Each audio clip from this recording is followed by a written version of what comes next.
Welcome back to the Stanford Cardinal Dynasty, where for the first time in Season 3, we are back home in Palo Alto. This team coming off a big win in Week 0 in Hawaii. Now we return home to host 23 Liberty. Now this is a great opportunity for the Cardinal to pick up a top 25 win, as Liberty coming off a Week 0 loss to 22-ranked Louisiana Ragin' Cajuns, who did move up to the Big 12 in this season. In that game, Liberty got to see their new starting quarterback in Jaden Bradford, the redshirt sophomore, get his first start, and I'm sure for many they left feeling a little bit disappointed. 2 touchdowns, 1 interception, but only 57% complete. Where their offense shines, though, is with their redshirt senior running back, James Joyner Jr., the 90 overall, who on 17 carries ran for 113 yards. They did have a really good performance from Mac Johnston, the redshirt senior receiver, with 3 grabs, 91 yards, and a touchdown. They also got another receiving touchdown from Jeremy Browning. But most of that game was spent with their defense chasing people down. 7 tackles for their free, strong, and starting cornerback. What they did not get was a single tackle for a loss or sack. And to round off a bad game to open up their season, their kicker, Darren Schifino, 66 overall true freshman, missed 2 of his 3 attempts.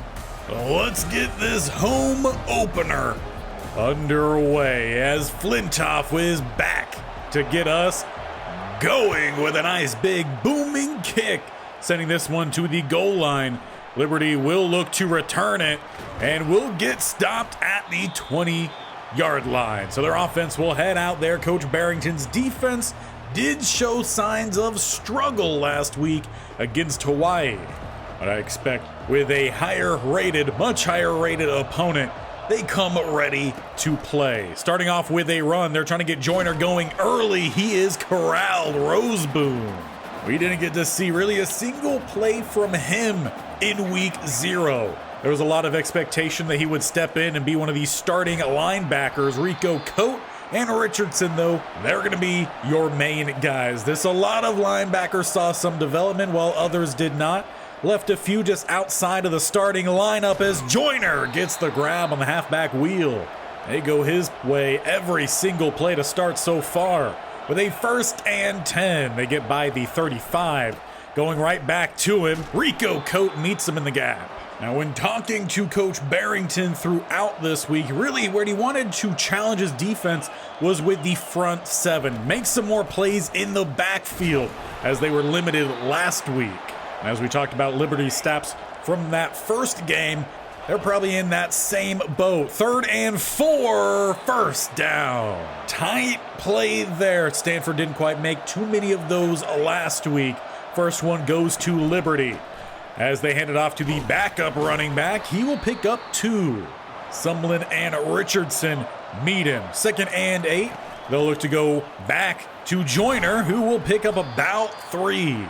Cardinal trying to find a way early in these games to get the stops. That's where they struggled against Hawaii, as it's a pass tipped away. Frausto Ramos. Liberty needed a little bit more air under that one. So for the first time this year, the offense takes the field in Palo Alto. Starting back at the 8, Parrish with the handoff. Ground and pound game rolling on the lineman. He picks up 6. The rushing game started off pretty strong last week. Look for more of that this week as they go back to Parrish, and he's going to squeeze out the first. Both he and Irvin had 7.8 yards rushing. Both of them out here for the 1st and 10 as they will go with a pass, letting things develop and eventually just getting rid of it. At the 18 for 2nd and 10. Going back to the running game here, Irvin, he gets stacked up, gain of 2. So a 3rd and 8. Trips go to the left-hand side. Haddad out to the right. Didn't see much of him from Week 1. Across the middle, they got Bachmeier with a big gain to the 45. Only 1 catch last week. It was the game-tying play late on in the 4th quarter. Eventually, Cardinal were able to get that lead. As they'll look to continue passing here, they've got Parrish. No, Irvin. He drops it. It was a nice toss, though, from Brown. His receiver just couldn't hold on to it. So 2nd and 10. Parrish does check back in here. Good block there from the guard. We get a gain of 5.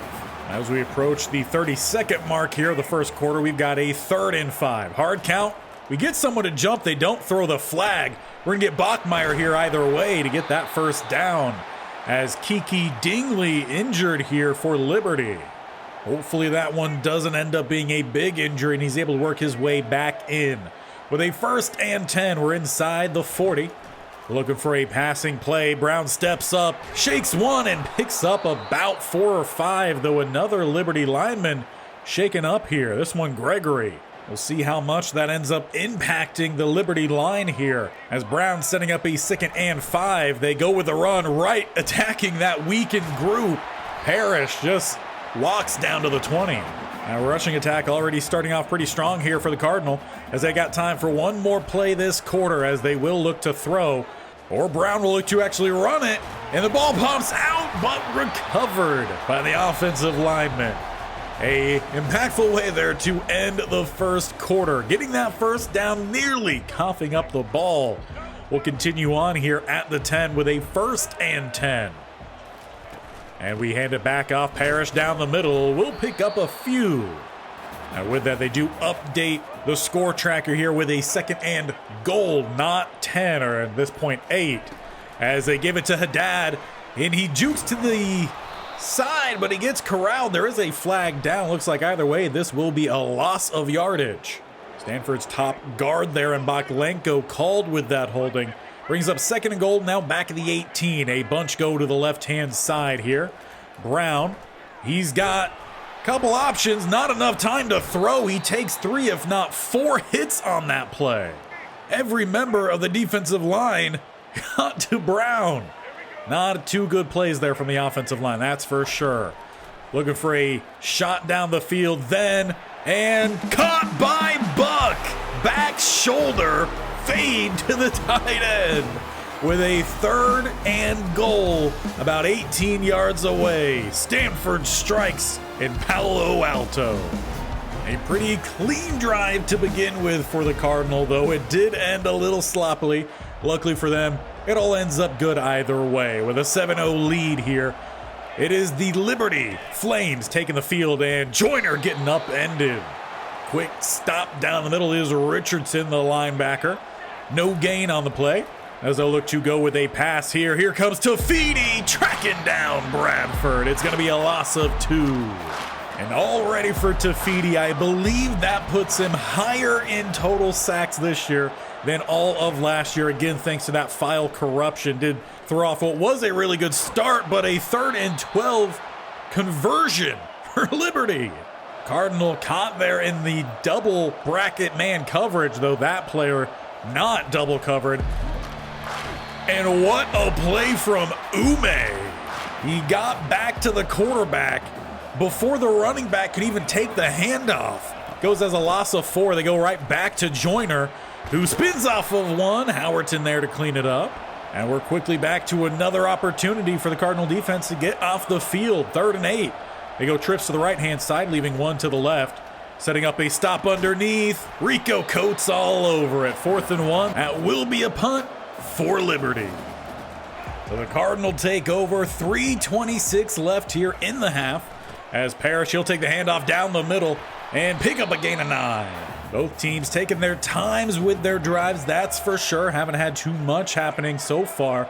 7-0, Stanford trying to take a 2-score lead prior to halftime, as he's got his tight end. It's underthrown, nearly jumped. Get a little bit more air under that one, and you're looking at least a big play, maybe not so a touchdown, but instead he got 3rd and about half a yard here. Montreal Dog checks in with great blocking down the middle, trying to run through the safety. He gashes the left side of the line. Again, shout out to the blocking on that one. Get him up to the 40 with about time for maybe one more play left here before the 2-minute warning. As Dog takes the stretch. Was a gain of 4, but it looks like this one yet again coming back. For 2 straight weeks, the sophomore starting center in Roth called with a holding. So 1st and 18. Cardinal will just elect to take that through the 2-minute warning then. Come up with a game plan with that first and long. As they come out with a spread empty look here. They're looking deep for Borden. And this time he brings it in. He's struggled on the deep balls last week. Clearly they worked on that in practice. And for Elijah Brown, it was one heck of a throw. Down to the 22, a bunch goes to that right-hand side. As they look for Buck on the flat release, he'll pick up 2. With a little under a minute and a half here, Stanford, they can still take their time. As Irvin checks in, he finds a cutback lane, nearly getting the first. But once again, they'll bring out Montrell Dog and the heavy tight end look. 3rd and inches, down the middle, he's rumbling through a couple players, getting that first down. Make it actually goal to go at the 9. Sticking with that look, Brown goes with some play action. And nowhere to go, the ball pops out. This time it is a fumble. Dog couldn't get back there in time. The big boy, 93, recovers with 50 seconds left. Might be able to credit that fumble to all the hits that we've already seen Elijah Brown taking. Need to start working on keeping him much cleaner so those kind of plays don't happen. A gain of 3 on first down here for Liberty. They called their first timeout. They've got 2 more remaining. As they look to air out the ball, or instead they scramble sliding down. Second timeout called immediately. So 3rd and 1. Bradford comes out with 3 to the left-hand side. He has 1 to the right. Defeaty forces the roll. Nelson loses contain, and he's off scrambling, sliding down shy of the 50. So far, we've seen that every time the quarterback has scrambled to the side of Nelson. He's not containing those quarterbacks, giving him another chance to make some plays. As they throw to the outside, Joyner chopped out. That was Asher. He had a rough game last week. Trying to bounce back this week. Maybe that is a tackle of frustration. With a zig to the outside, Frausto Ramos with the tackle. 22, the recipient, gets them down to the 35. They've got 13 seconds left here. With trips back to that right-hand side, 1 goes to the left. A lot of crossing patterns here and a sack for Howerton. But the Flames will trot out the field goal kicker here. He missed 2 last week. He's got the power, and he squeaks it in between the uprights. Liberty with one heck of a field goal here before halftime. Overall, this has been a fun game to watch. Stanford lead at 7-3, and they should honestly be up 14-0. A late first half fumble from Elijah Brown on a hit jarred it free. Liberty capitalized, and we head towards the second half. Cardinal in possession, starting at the 20. As Brown hands it off to 20, that goes Parrish with another first down rush. He's had a lot of space today. 7 carries, 52 yards. As he stays on out here for 1st and 10. 2 receivers go to the right-hand side, 1 to the left as Brown does look to throw or slide down with a gain of 7. Of course, his rushing stats affected by the sacks in this game. So 2nd and 3 as they go back to Parrish, who looks to stretch it. 3rd and 1. Yet again, Montrell Dog checks in, the redshirt freshman. He's the power back here for the Cardinal as he's got the first down, about a gain of 4 to 5. That was another aspect of this offense Coach Barrington has been talking about, the triple threat at running back. As they go back to Parrish here, looks like the Flames catching on. Or perhaps that's what the Cardinal want them to do. 2nd and 9. They go Keenan, but no block from Borden. Quick tackle leaves 3rd and 10. 2 receivers to the left-hand side, Haddad to the right. As they will look for Haddad here, but it gets picked off. Jump by the safety. He's breaking to the outside. It's going to be Elijah Brown with a bad angle. And Liberty grabbed the lead here in Palo Alto. A great play from Devin Henderson. And while most of the game has gone in favor of the Cardinal, a couple plays have not. Liberty now up 10-7. Offense has to answer as they start with a spread look here, going right back to the passing game. And it's 2 picks in a row. That one just a little bit behind Borden. Bell takes it away. Honestly, it hasn't even been 2 bad plays there from Brown. You expect your receivers to help make a play a little bit. Not much there, and Liberty strikes in one. They went from being down 7 to now up by 10. Talk about a momentum swing here back in favor of 23-ranked Liberty. As once again, got to start a drive here with some positive, getting to the outside and through the hands of Bachmeier. The passing game just fell apart here the last few plays. Maybe need to go back to the running game then, as Irvin, he breaks off a nice rush here, 7 yards. Got to find a way to quickly rebuild the confidence, though, of this Cardinal offense. 3rd and 3, got to get the first down here, and they're going to have a free play. As they look down the field, they do find Haddad. So while they would have had the first down for free either way, do get a nice play there, and they can keep on going. Coming across, and I think the guard in Pale broke that one up. Pass just came out a little bit low for Brown. Looked like he was trying to find one of those drags. So 2nd and 10 then. As there's a little bit of separation through the hands again of Bachmeier. That's 2 times on this drive alone. He should have had a big play. Now the Cardinal facing a 3rd and 10. Brown making a change. He's got a bunch to that right-hand side, one lone to the left. As he's looking to bounce here, try to make a play. He finds Buck with a short gain, but they surprisingly stay out on the field here for 4th down. It's 4th and 6. Brown hard count, no one jumps. He will end up snapping that ball, and he will rumble for it. Buck picks up a block, and he's across the midfield line and out of bounds. There were a lot of times last year the team had to go for it on situations like that. Used to it. 1st and 10, they got a receiver in motion. That's a true freshman. Carmona wrapped up. Flowers drags him down. It goes as a loss of 4, so they had the big play on 4th down. They don't quite have it on 1st down. And once again, Brown is looking to scramble here, taking the hit, but he does make it. 3rd and 5. Bunch goes to the right-hand side, Borden to the left. Hard count, and it looks like the right tackle might have moved early. No, they say drawn off by the end. Good news there for the Cardinal. They get a free first down on what was looking like it was going to be a 3rd and long if the penalty went the opposite way. Parrish with the run here. He's got the first. There was a lot of talk about Liberty being the better run game going into this one with Joyner, but it's really been the 3-headed attack of Stanford who has done it themselves. As Irvin busts to the outside, he picks up 6. Now they just got to find a way to get on into the end zone here. As Brown is making a change. They've got no one over the middle. It's going to be a jump ball here for Buck, but broken up by the goalpost.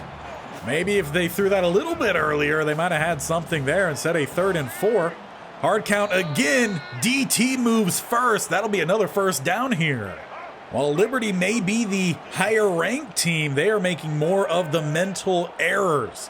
1st and goal, Borden goes in motion. He takes the jet sweep with the speed, dives by the Liberty defender, and into the end zone. Cardinal with a methodical drive there. A lot of penalties went in their favor, and they marched down and got the score they needed. They make it 17-14. Liberty still in front and back in possession as they start with Joyner, who can't find the edge. Antonio Asher with the final play on that play. But it was set up by the linebacker chopping out the pulling guards. And it sends us to the 4th quarter. Once again, the Cardinal playing a close game here. But while they're not making their own mistakes, they've been well in charge of this one. Just need to see that throughout. As we get the 4th quarter officially underway, it's a drag, slipping one, but good news, we've got Atkins there. We're going to see him play a little bit of some rotational role at safety, especially with the 4-2-5, as that brings Camp closer down to the line. Time for Bradford to throw. It gets picked off. It is Camp, speaking of, through the little tent there, celebrating at the sideline. Bradford throws a bad pick. And the Cardinal are set up at their own 30. With 4 to the left-hand side, looks like they're trying to get Keenan going yet again. He got a touchdown on that play last week, just as they did with Haddad his freshman year. They were getting the young guy involved. It's a pretty young receiver group here for Stanford, as it's a sack. Brown tried to maneuver the pocket, just not enough space. 3rd and 10. 2 go to the left, to Dad to the right. All will go out on a route as they go for Irvin through his hands yet again. That leaves the Cardinal with a 46-yard field goal. Etienne, he massively improved last year. Need him to hit here. It's leaning right and goes right. No good. Maybe if he was about 2-3 yards closer, he squeaks it in, but he pushes it wide. Massively unfortunate for the Cardinal defense as they set up their offense at the 30 with the pick. Essentially, the ball moved 1 yard, and we're right back to it as they go Joyner. He's just been corralled today. The run defense has proven too much so far for Liberty, but with a guy like Joyner, all he needs is just a little bit of space. As it's a drag, the receiver falls to the Cardinal with a quick chance here for a 3-and-out. As it's a 3rd and 9 for Bradford. Quick throw, big strike. Asher got beat again. It's a foot race, and he can't catch him. Liberty go back in front by 10. Liberty really has just gotten lucky on a couple plays today, but they've capitalized massively on those plays. Borden looking for him downfield as he gets another deep ball grab. The offense right back to it. Because again, they are down by 10 here. We're inside 5 minutes left. As Brown, he's getting them set up. Going for another shot downfield here. This time, it's Bachmeier who gets the grab, spinning out the corner. It's a 2-play touchdown drive, immediately erasing that 10-point deficit, though still down by 3. That missed field goal still looming over this game for the Cardinal. Got to find a way to force another big play from their defense as they go Joyner, who spins out the blocker and the defender. And it's actually his biggest run of the night, nearly doubling his total. 10 rushes, 29 yards. Coming off of a 100-plus yard game. Ball pops out. Stanford jump on it. We might have to take a second look to see if that knee was down. He might have been sliding on top of the defender. We'll see what the booth needs here. But as for now, Cardinal take over. And the booth waves it on. They say it is a turnover. So with 4 minutes left, Cardinal need to come back on top here on this drive. Alasa 2 to start. Got to give Liberty some credit, though. When they gained that lead in this one, they have not given it up. 2nd and 12, looking to pass the ball, and it's picked off. Again, a chance to take a lead, and somehow it's back to a 10-point game. The offense has been gifted with 2 turnovers. They come up empty-handed the first time. They give them a touchdown the next time. And under pressure, just got to get rid of it. How much more lucky can we expect to be here? 3:18 left. Brown with a pair of turnovers on the day as he's just got to get rid of it. Liberty making some clutch plays in this one, just pulling him out of nowhere. A Cardinal just shell-shocked right now, but they've got Borden right down the seam. Big play. Got to run some hurry up here as yet again we are still down by 2 scores. Brown getting them set up. Empty set here. They rush 4. And he nearly throws another pick. And all this hustling around, I think he's just misreading some of these passes. He sees him open at one point. He throws it a little bit late. Haddad can't get it. He had the defender beat. Ball came up short. 3rd and 10 here. Obviously 4-down territory for us. Though Borden, he gets the step. Ball comes in a little bit to the inside and dropped. Well, he was busy plotting his course to the end zone. The defender jars it away. 4th and 10 then. Hard count from Brown. As they're looking for Keenan. Ball is short yet again. Liberty gets the turnover on downs. They remain up by 10 with 2:38 remaining. They've just made some of the big plays. That's all it's come down to. Stanford did not take advantage of their big plays, and they're struggling to get the tackle on this one. That does take us inside the 2-minute warning here. This is where Joyner's time to shine should come on in. 2nd and 2. They go his way to the outside, and he's got wheels. Camp, he slows him down. Eventually, Asher catches up. Really needing to find another turnover here as we approach the minute mark. Stanford does have 3 timeouts. Expect them to use it here towards the end, but Joyner makes it a 3-score game. Liberty pulling away here in Palo Alto. Oh, really, how many opportunities could you ask for? Stanford had all of them in this game. They controlled that first half, and in the second half, that play, I think, is exactly how this game has gone.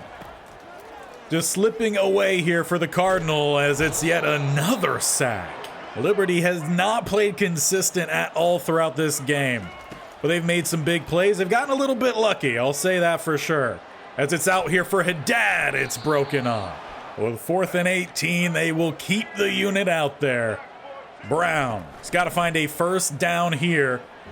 And he doesn't have time to throw it. Liberty, they come into Palo Alto, and they just simply made more plays. Not consistent whatsoever. Don't want to keep saying the same thing over and over again, but that should have been a Cardinal win. Turnovers off of turnovers for us was the reason we could never jump in front. Liberty made a couple big plays on offense, and when given the opportunity to put this game away, it's exactly what they did. It really was just, they took care of some of the little things that the Cardinal could not. And the word that comes to mind from that game is just simply disappointing. We had the much better offense in that one, more consistent offense, honestly even more consistent defense. We didn't see much from their offense at all until late into that game, where Bradford started throwing a lot of completed passes. The first half, he wasn't doing all too much, and we completely locked down Joyner until the 4th quarter. Then he ends up getting some nice gains. He finds the touchdown, and he went from having 29 yards to near 100 yards in an instant. And that's how they put that game away. And part of me feels kind of bad for Elijah Brown because he's leaving that game 40% complete with 3 interceptions. But really, I don't think he had a bad game. Obviously, the turnovers, they suck, but they weren't bad throws. He didn't throw it straight to a defender. It was in tight coverage, but you also expect your receiver to help make a play, especially when you know you need it. Completion percentage, there were a lot of drops as well, so I can't harp on that too much. We got a little bit away from the running game. Maybe if we stuck more with that, we're just continually chasing in that one because we could just never get in front. Again, the opportunities were there, and somehow, some way, we just didn't take advantage of it. Elijah Brown did have 2 more fumbles, though, so makes that in with his play. But Parrish and Irvin, they're again averaging well. Dog with his few carries, averaging well. The drops from the receivers, they're not good. I think we definitely have to limit Irvin's receiving options. We had some drops from Borden and Bachmeier. Bachmeier definitely had more than just the one. Borden started to reel in some of those big catches, which is why he looks like he has a good stat sheet, but no one really claiming wide receiver 1, I feel like. Defensively, we didn't do that much, at least when it came to sacks. Again, we did have a few throughout. We came away with 3 sacks, but they just weren't that consistent. We had the TFLs, but again, when we needed them the most, they weren't there. I think that's the big takeaway. We could also have used with a few more takeaways. Camp, though, does have 1 in each game to start the season. And ultimately, Etienne's field goal miss doesn't come back to haunt us because we lost by multiple scores. Perhaps if he hit that field goal, we tie the game up, the rest of the game goes different, but again, that's stating things after the fact. What is not stating things after the fact is where we are here with our recruits, and they see that game as a loss to a top 25 team. So it's not really going to hurt us that much. We are still in front here massively for Kiki, so we're almost into his top 5. We are into the top 5 for some of these guys, so we're going to start going through and figuring out these recruiting pitches. For some, we will have all the information And for Cisco, it's actually really good. We're going to get A- for campus lifestyle and program tradition, with proximity to home being a B+. So I'm going to go through for all these top 5s, get them sorted, and then I'll give you a brief update. And now with all those upgraded, we are looking like we're in a pretty good spot for most of these guys. There are a couple that we are in close battles with Oregon, and all of them seem to happen to be for the defensive side here for Camarda, but we are still in front. We did just put him in with a top 5, so we gave him a hard sell. Now, not all of these guys did we have all the information on, so I'll go through each and every week to double check with these guys to make sure we have the best pitch, because with the new update, if you don't give them the correct pitch, you are going to be negatively affected a little bit more. The other guy that we are having a tough battle for is with Kamara. He's an outside linebacker. Oregon is on top with that one. We are not into a top 5 yet, so I can't give him a hard or soft sell, but I did tack on 10 extra points for him. So it seems like both Oregon and ourselves, we're not giving him the full send the house. And we're in a similar spot as well here for Damian Hamrick. Oregon and ourselves, who are kind of going after the same group of players. Now, as for that guy who was favoring Boise, we have switched things out. We're going with send the house. We were just going with the 25-hour thing, but we were giving him more points, so hopefully that pulls us maybe even in front of Boise, as we did actually grow or gain more ground than they did. And lastly, we did book Christian Cisco here to come on a visit in week 5. We just had a better advantage in week 5. We could have brought him in week 3 against Wyoming, which is where we're headed to next. And coming off a disappointing loss of today, going up against an 0-1 Cowboy team, well, it would be great to get back into that win column, go 2-1 to open up the first quarter here of our season. So do not miss it. Hit that bell icon on the bottom right, or scroll down to the sub button, and definitely tap that bell icon to notified of when these videos go live. This series every single Monday, Wednesday, Friday. Plus we got Madden every Tuesday and Thursday as well. So 5 videos every single week, plus all the shorts highlighting everything happening. There was some good in this game, overshadowed by bad. Let's correct that. And going into next game against Wyoming back in Palo Alto, let's give the home crowd a win.